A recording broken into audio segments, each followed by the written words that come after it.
नमस्कार दोस्तों, आप सभी का स्वागत है। और दोस्तों आज हम करने वाले हैं एक और हिंदी का प्रैक्टिस सेट। तो चलिए दोस्तों, बिना समय गवाए वीडियो की शुरुआत करते हैं। और दोस्तों हमारा पहला क्वेश्चन है, वर्णों के कितने भेद हैं। तो दोस्तों आपको चार ऑप्शन दिए गए हैं, आपको अपना राइट ऑप्शन चुन लेना है। तो दोस्तों जो वर्णों के भेद हैं वो कितने होते हैं। तो दोस्तों वर्णों के भेद दो होते हैं, यानी कि दोस्तों हमारा सी ऑप्शन क्या हो जाएगा, एकदम सही हो जाएगा। अब दोस्तों दो भेद कौन कौन से होते हैं। तो दोस्तों पहला होता है हमारा स्वर, और दोस्तों दूसरा क्या होता है, दूसरा होता है हमारा व्यंजन। दोस्तों जो स्वर है हम इसको क्या बोलते हैं दोस्तों, हम दोस्तों अच कहते हैं। और दोस्तों जो व्यंजन है हम इसको क्या बोलते हैं, इसको हम हल बोलते हैं। ये दोस्तों क्वेश्चन एग्जाम में पूछा जाता है। दोस्तों बात करें वर्णों की कुल संख्या, तो दोस्तों वर्णों की कुल संख्या कितनी होती है दोस्तों, वो 52 होती है। और दोस्तों वर्ण क्या होता है, तो दोस्तों जो वर्ण होता है वो ध्वनि का लिखित रूप होता है। यानी कि दोस्तों ध्वनि का लिखित रूप ही क्या होता है, हमारा वर्ण होता है। चलिए दोस्तों नेक्स्ट क्वेश्चन में चलते हैं। नेक्स्ट क्वेश्चन है हमारा, सही वर्तनी वाला शब्द कौन सा है। तो दोस्तों आपको चार ऑप्शन दिए गए हैं, आपको अपना राइट ऑप्शन चुन लेना है।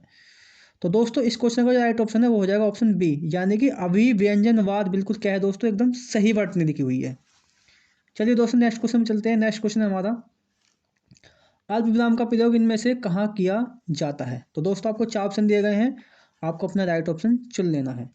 तो दोस्तों जो अल्प विराम का प्रयोग है वो वाक्य के मध्य में जहाँ बहुत कम ठहराव होता है वहाँ पर हमारा किस चिन्ह का यूज किया जाता है, तो वो अल्प विराम का यूज किया जाता है। तो दोस्तों इस क्वेश्चन का जो राइट ऑप्शन है एकदम बिल्कुल हो जाए डी, एकदम राइट हो जाएगा। दोस्तों अल्प विराम में यदि हम विराम का शाब्दिक अर्थ की बात करें तो वो क्या होता है, तो उसका अर्थ होता है रुकना या ठहराव होता है। दोस्तों बात करें कामता प्रसाद के अनुसार कुल विराम चिन्हों की संख्या कितनी मानी गई है। तो दोस्तों वो कितनी मानी गई है, 20 मानी गई है। चलिए दोस्तों नेक्स्ट क्वेश्चन चलते हैं। नेक्स्ट क्वेश्चन है हमारा, निम्नलिखित में से किस वाक्य में सर्वनाम का प्रयोग हुआ है। तो दोस्तों आपको चार ऑप्शन दिए गए हैं, आपको अपना राइट ऑप्शन चुन लेना है। तो दोस्तों सर्वनाम क्या होते हैं, तो दोस्तों सर्वनाम वे शब्द होते हैं जो संज्ञा के स्थान पर प्रयोग किए जाते हैं। तो दोस्तों सर्वनाम शब्दों की बात करूँ कितने होते हैं, वो 11 होते हैं। जैसे मैं, हम, कोई, कुछ, क्या, क्यों, आप, स्वयं, किसने, किसको। तो दोस्तों ये हमारे 11 शब्द होते हैं सर्वनाम। तो दोस्तों जो सर्वनाम शब्द का प्रयोग किस में हुआ है, तो जो नहीं हमारा जो बी ऑप्शन है बिल्कुल एकदम सही हुआ है, यानी कि मैं कल दिल्ली जा रहा हूँ। तो दोस्तों जो मैं है वो क्या है, एक सर्वनाम शब्द है।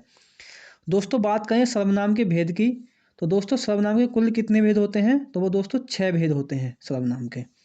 आपको अपने राइट आप याद रखना है। दोस्तों मैं आपको बता देता हूँ कि जो 6 भेद हैं वो कौन कौन से होते हैं। तो दोस्तों पहला होता है हमारा, पहला जो भेद होता है दोस्तों वो होता है हमारा पुरुषवाचक, पुरुषवाचक होता है। दूसरा दोस्तों कौन सा होता है, दूसरा हमारा निजवाचक होता है। ठीक है दोस्तों। और दोस्तों अगला होता है हमारा निश्चयवाचक। और दोस्तों इसके बाद जो अगला होता है वो कौन सा होता है, वो होता है अनिश्चयवाचक।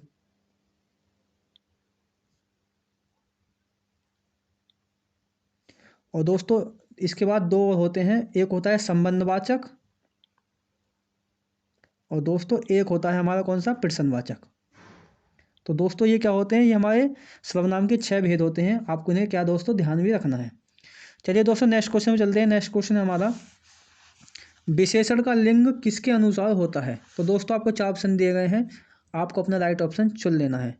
तो दोस्तों जो विशेषण का लिंग है वो किसके अनुसार होता है, तो वो विशेष्य के अनुसार होता है, यानी कि हमारा ए ऑप्शन क्या हो जाएगा, बिल्कुल सही हो जाएगा।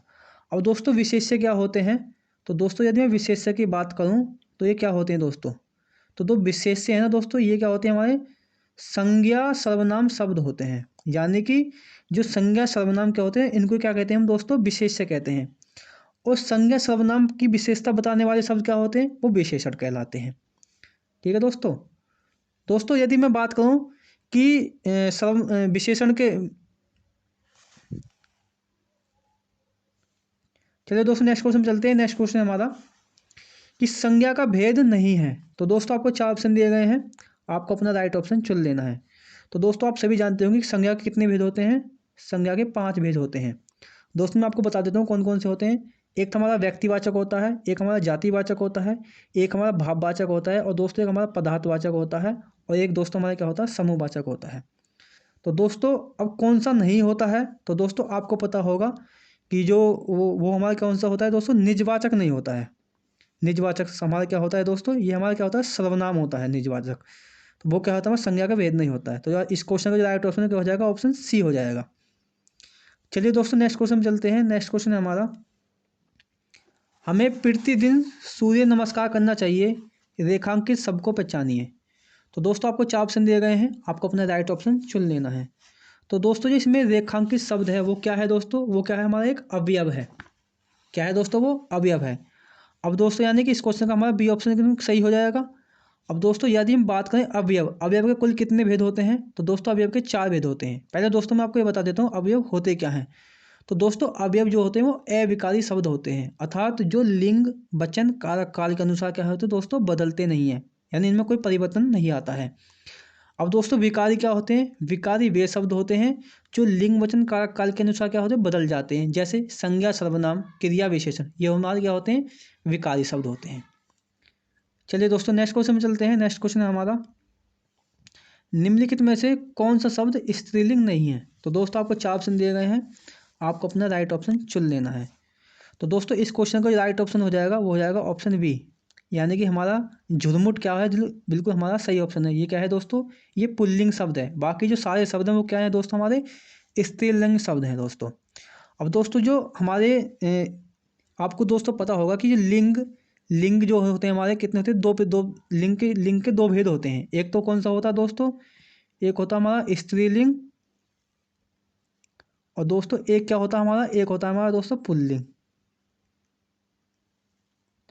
स्त्रीलिंग दोस्तों उसे कहते हैं जो स्त्री जाति का बोध कराता है, और पुल्लिंग दोस्तों वो होता है जो क्या होता है, पुरुष जाति का बोध कराता है। अब दोस्तों स्त्रीलिंग और पुल्लिंग इनकी पहचान के लिए क्या होता है दोस्तों, इनकी जो पहचान हम 3 तरीके से करते हैं। एक तो सर्वनाम द्वारा करते हैं, जैसे मेरा या मेरी लगा लेते हैं शब्द के साथ में। विशेषण द्वारा भी हम पहचान कर लेते हैं, अच्छा या अच्छे विशेषण लगा लेते हैं। क्रिया द्वारा भी हम शब्द के आगे या शब्द के साथ में क्रिया लगा देते हैं, जैसे रहा है रही है। इसके द्वारा भी क्या कर लेते हैं दोस्तों, हम स्त्रीलिंग और पुल्लिंग की पहचान कर लेते हैं। जैसे मैं आपको बताऊं कि जैसे यहाँ पे झुरमुट है, तो दोस्तों झुरमुट मेरी झुरमुट होएगा या मेरा झुरमुट होएगा। तो दोस्तों आप सभी जानते हैं वो क्या होगा दोस्तों, मेरा झुरमुट होएगा, यानी कि आ से बनना है शब्द जो। तो इसका जो बी ऑप्शन क्या हो जाएगा, राइट राइट हो जाएगा। चलिए दोस्तों नेक्स्ट क्वेश्चन चलते हैं। नेक्स्ट क्वेश्चन हमारा, मुख्य क्रिया के साथ मुख्य क्रिया के अर्थ को स्पष्ट करने वाली क्रिया को क्या कहते हैं। तो दोस्तों आपको 4 ऑप्शन दिए गए हैं, आपको अपना राइट ऑप्शन चुन लेना है। तो दोस्तों मुख्य क्रिया के अर्थ को स्पष्ट करने वाली क्रिया उसे क्या कहते हैं, उसे हम सहायक क्रिया कहते हैं। तो दोस्तों इस क्वेश्चन का डी ऑप्शन क्या हो जाएगा, एकदम सही हो जाएगा। अब दोस्तों सहायक क्रिया कैसी होती हैं, आपने कक्षा 5 या 6 में पढ़ा होगा कि हम याद करते थे कि प्रेजेंट इंडेफिनिट की पहचान क्या होती है, ता है ती है, यानी कि जो मुख्य क्रिया के साथ लग जाती है, जैसे ता है ती है, रहा है रही है, चुका है चुकी है, ये सभी क्या होती है, हमारी सहायक क्रिया होती हैं, जो मुख्य क्रिया के साथ लगकर उसका क्या करते हैं दोस्तों, अर्थ स्पष्ट करती हैं। वही हमारी क्या होती है, सहायक क्रिया होती हैं। चलिए दोस्तों नेक्स्ट क्वेश्चन चलते हैं। नेक्स्ट क्वेश्चन है हमारा, ने किस कारक चिन्ह ने किसका कारक चिन्ह है। तो दोस्तों आपको 4 ऑप्शन दिए गए हैं, आपको अपना राइट ऑप्शन चुन लेना है।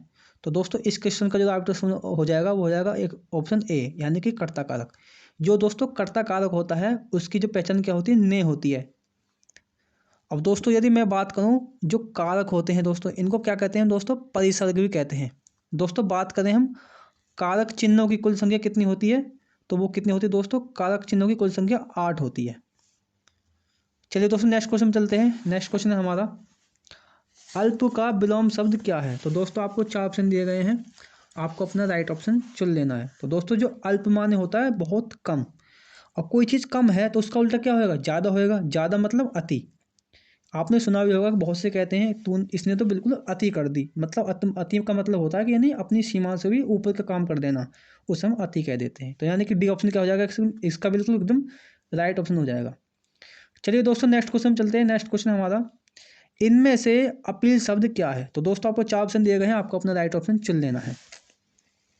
तो दोस्तों अपील शब्द क्या है, दोस्तों अपील एक विदेशी शब्द है, और विदेशी में भी कैसा शब्द है, ये अंग्रेजी का शब्द है। तो ये इस क्वेश्चन का राइट ऑप्शन है वो क्या हो जाएगा, ऑप्शन बी एकदम सही आंसर हो जाएगा। अब दोस्तों कुछ अन्य शब्द भी हैं अंग्रेजी के, जैसे जो एग्जाम में आपसे पूछे जाते हैं, मैं आपको मुंह से बोल के बता देता हूँ उनको, ठीक है। आपको उन्हें थोड़ा सा ध्यान से सुन लेना है। जैसे कि दोस्तों कोर्ट, आपसे एग्जाम में पूछा जाएगा कोर्ट किस भाषा का शब्द है, तो वैसे तो विदेशी भाषा का शब्द है, लेकिन वैसे अंग्रेजी विदेशी को बांट देवे, बोल लेगा विदेशी में फारसी है, ईरानी है, तो वो क्या हो जाएगा फिर अंग्रेजी का हो जाएगा। मजिस्ट्रेट हो जाएगा, जज हो जाएगा, पेपर, स्कूल, बोट, पेंशन, माचिस आदि, ये सभी क्या है दोस्तों, ये सभी अंग्रेजी के शब्द हैं, इनको आपको ध्यान रखना है। चलिए दोस्तों नेक्स्ट क्वेश्चन चलते हैं। नेक्स्ट क्वेश्चन है हमारा, गीतांजलि का सही संधि विच्छेद कौन सा है। तो दोस्तों आपको 4 ऑप्शन दिए गए हैं, आपको अपना राइट ऑप्शन चुन लेना है। तो दोस्तों इस क्वेश्चन का जो राइट ऑप्शन है वो क्या हो जाएगा, वो ऑप्शन क्या हो जाएगा दोस्तों, इस क्वेश्चन का दोस्तों राइट ऑप्शन ऑप्शन डी हो जाएगा, यानी कि गीत प्लस अंजलि क्या है, इसका बिल्कुल सही शब्द है। अब दोस्तों जो गीत प्लस अंजलि है, इसमें कौन सी संधि, ये जब मिल जाएगा तो गीतांजलि बन जाएगा। तो इसमें कौन सी संधि के साथ जुड़ेगा ये, तो दोस्तों इसमें संधि होगी वो स्वर संधि होगी। अब दोस्तों स्वर संधि क्या होती है कि आपस में मिलकर क्या करते हैं, हमेशा बड़ा बड़ा अक्षर बन जाता है इसमें। जैसे ए और आ मिलकर क्या बन जाएगा, आ बन जाता है हमारा। ठीक है दोस्तों, छोटा ए बड़ी ई मिलकर बड़ी ई बन जाएगा, छोटा ए छोटा औ मिलकर बड़ा ए बन जाएगा। ठीक है दोस्तों। और दोस्तों यदि मैं बात करूँ कि जो जो संधि होती है, संधि के कुल कितने भेद होते हैं दोस्तों, तो दोस्तों संधि के 3 भेद होते हैं हमारे, आप सभी जानते होंगे कौन कौन से होते हैं। एक तो स्वर संधि होती है, एक दोस्तों एक हमारी व्यंजन संधि होती है, और दोस्तों एक क्या होती है हमारी विसर्ग संधि होती है। ये हमारी क्या होती है दोस्तों, 3 संधि होती है हमारी दोस्तों। अब दोस्तों आपको पता होगा जो स्वर संधि है इसके 5 भेद होते हैं। ठीक है दोस्तों। चलिए दोस्तों नेक्स्ट क्वेश्चन चलते हैं। नेक्स्ट क्वेश्चन हमारा, इनमें से कौन सा शब्द शरीर का अंग नहीं है। तो दोस्तों आपको 4 ऑप्शन दिए गए हैं, आपको अपना राइट ऑप्शन चुन लेना है। तो दोस्तों जो इस क्वेश्चन का बिल्कुल राइट ऑप्शन है वो हो जाएगा ऑप्शन बी, उत्तरीय। अब दोस्तों ये उत्तरीय क्या शब्द है, तो दोस्तों ये शरीर का अंग नहीं है, बाकी सभी जो तीन शब्द हैं वो शरीर का अंग है। उत्तरीय का अर्थ होता है चादर। अब दोस्तों मैं बात करूँ तर्जनी, तर्जनी क्या होती है, तर्जनी एक हाथ की उंगली होती है, आपने सुना होगा, यानी कि जो कन की उंगली जो बोल देते हैं जिसको हम। कपोल, कपोल किसे बोलते हैं दोस्तों, कपोल बोलते हैं हम गाल को। और उदर, उदर माने दोस्तों क्या होता है, उदर माने होता है हमारा हमारा पेट। ठीक है दोस्तों। चलिए दोस्तों नेक्स्ट क्वेश्चन चलते हैं। नेक्स्ट क्वेश्चन है हमारा, आजन्म शब्द में कौन सा समास है। तो दोस्तों आपको 4 ऑप्शन दिए गए हैं, आपको अपना राइट ऑप्शन चुन लेना है। तो दोस्तों जो आजन्म में कौन सा समास है, उसमें दोस्तों अवयवी समास है, यानी कि ए ऑप्शन क्या हो जाएगा दोस्तों हमारा बिल्कुल राइट हो जाएगा। अब दोस्तों यदि हम बात करें समास के भेद की, तो वो कितने होते हैं भैया, वो होते हैं 6। आपको याद रखना है, क्योंकि बहुत ही मतलब आजकल ऐसे क्वेश्चन ज़्यादा पूछे जा रहे हैं कि समाज के कितने भेद होते हैं, संज्ञा कितने भेद होते हैं, सर्वनाम कितने भेद होते हैं। इसलिए दोस्तों मैं ज़्यादातर ऐसे क्वेश्चन को भी आपको इनके साथ कराने की कोशिश कर रहा हूँ। ठीक है। तो दोस्तों समाज के 6 भेद होते हैं, आपको जो इनको याद रखना। अब मैं दोस्तों आपको मुँह से बोल के बता देता हूँ कि कौन कौन से हैं। तो दोस्तों जो पहला है समाज का भेद, वो हो जाएगा द्विगु समास, कर्मधारय समास, द्वंद्व समास, अवयवी समास, तत्पुरुष समास और बहुब्रीहि समास। ठीक है दोस्तों। चलिए दोस्तों नेक्स्ट क्वेश्चन चलते हैं। नेक्स्ट क्वेश्चन है हमारा, यहाँ प्रदर्शित वस्तुओं को छूना मना है, यह किस प्रकार का वाक्य है। तो दोस्तों आपको 4 ऑप्शन दिए गए हैं, आपको अपना राइट ऑप्शन चुन लेना है।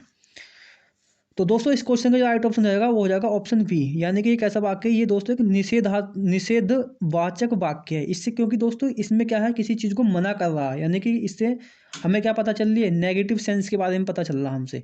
तो इसलिए इस क्वेश्चन का बी ऑप्शन यानी कि निषेधवाचक क्या है दोस्तों, एकदम सही ऑप्शन हो जाएगा, सही राइट ऑप्शन हो जाएगा इसका। दोस्तों हम बात करें अर्थ के आधार पर वाक्य के कितने भेद होते हैं, तो दोस्तों अर्थ के आधार पर वाक्य के 8 भेद होते हैं। ठीक है दोस्तों, आपको इन्हें याद रखना है। चलिए दोस्तों नेक्स्ट क्वेश्चन चलते हैं। नेक्स्ट क्वेश्चन है हमारा, सोरठा के प्रथम चरण में कितनी मात्राएं होती हैं। तो दोस्तों आपको 4 ऑप्शन दिए गए हैं, आपको अपना राइट ऑप्शन चुन लेना है। तो दोस्तों सोरठा होता है, उसके प्रथम चरण में कितनी मात्रा होती है, वो 11 मात्राएं होती हैं। दोस्तों यदि बात करें हम सोरठा की, सोरठा कैसा सोरठा जो है वो कैसा छंद है, तो वो एक अर्ध सम्मात्रिक छंद है। इसमें कितने चरण होते हैं, तो दोस्तों इसमें 4 चरण होते हैं। दोस्तों इसमें इसमें क्या होता है दोस्तों, विषम चरणों में समान मात्राएं और सम चरणों में क्या होती है, समान मात्रा होती हैं। तो विषम चरणों में कितनी कितनी मात्रा होती हैं, तो दोस्तों विषम चरणों में इसमें 11 मात्राएं होती हैं, जबकि समान चरणों में कितनी होती हैं, 13 मात्राएं होती हैं। इसको याद करने की क्या ट्रिक होती है, आपने पढ़ा भी होगा बहुत सी जगह कि सोल उठा, यानी कि सोल उठा मतलब 11 देने की बात थी और क्या कितनी दे दिए, 13 दे दिए। इसकी क्या होती है दोस्तों, ट्रिक होती है। दोस्तों बात करें कि सोरठा का उल्टा क्या होता है, तो दोस्तों सोरठा का जो उल्टा होता है वो क्या होता है, दोहा होता है दोस्तों। दोहा क्या होता है, सोरठा का उल्टा होता है। ठीक है दोस्तों। चलिए नेक्स्ट क्वेश्चन चलते हैं दोस्तों। नेक्स्ट क्वेश्चन है हमारा, धोबी का कुत्ता न घर का न घाट का, लोकोक्ति का अर्थ बताना है।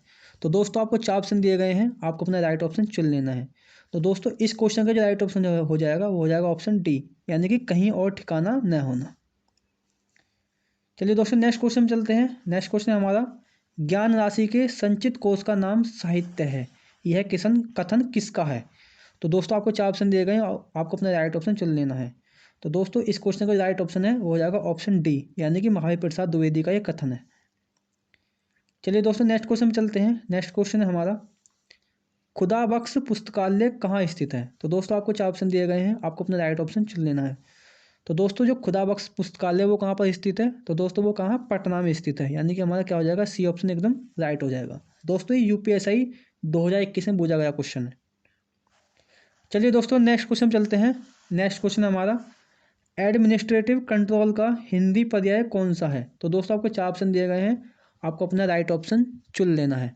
तो दोस्तों इस क्वेश्चन का राइट ऑप्शन है वो क्या हो जाएगा, ऑप्शन डी, यानी कि प्रशासनिक नियंत्रण। इस क्वेश्चन का दोस्तों बिल्कुल सही आंसर हो जाएगा। दोस्तों आजकल ऐसे क्वेश्चन भी एग्जाम में पूछे जा रहे हैं, मतलब वो इंग्लिश में दे देगा और आपको हिंदी में पूछेगा उसका। चलिए दोस्तों नेक्स्ट क्वेश्चन चलते हैं। तो दोस्तों ये कुछ इंपॉर्टेंट क्वेश्चन थे जो मैंने आपको करा दिए हैं। और दोस्तों यदि आपको वीडियो पसंद आई हो तो इसको एक लाइक जरूर कर देना, और आपको हमें कमेंट में ये भी बताना है कि जो हम आपको चीज़ें बताते हैं आपको थोड़ी बहुत समझ में आती है या नहीं आती हैं दोस्तों। और दोस्तों चैनल पर नए हैं तो चैनल को सब्सक्राइब कर लीजिए, और मिलते हैं आपसे नेक्स्ट वीडियो में। तब तक के लिए जय हिंद जय भारत।